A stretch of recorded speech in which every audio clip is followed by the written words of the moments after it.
আমার লাইফে কম বলে কিছু নাই, আমার লাইফে শুধু তুফান হবে, তুফান। ও ভাই রে ভাই, শাকিব খানের তাণ্ডব সিনেমা নতুন লুক দেখে চমকে গেছেন বলিউডের ভাইজান সালমান খান। সম্প্রতি এক সাক্ষাৎকারে সালমান খান নিজেই বলেন, এটা কি বাংলাদেশের সুপারস্টার? আমি তো অবাক হয়ে গেছি। নেপথ্যে আসিস না, চলবি।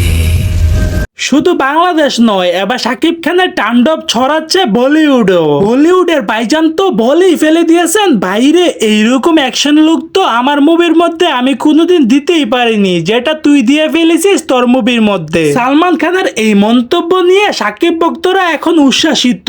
অনেকেই বলছেন শাকিব খান এবার আন্তর্জাতিক লেভেলে বাজিমাত করবেন এই তাণ্ডব সিনেমা দিয়ে। আপনার কি মনে হয়, মেগাস্টার শাকিব খানের এই তাণ্ডব সিনেমা দিয়ে কি ইতিহাস জয় করতে পারবে? অবশ্যই মতামতটি জানিয়ে দিবেন আমার কমেন্ট বক্সে। তো দর্শক, আজকের এই ভিডিওটি এই পর্যন্ত। যদি ভিডিওটি ভালো লাগে থাকে তাহলে ভিডিওতে একটা লাইক, একটা কমেন্ট আর অবশ্যই চ্যানেলটি সাবস্ক্রাইব করে রাখবেন।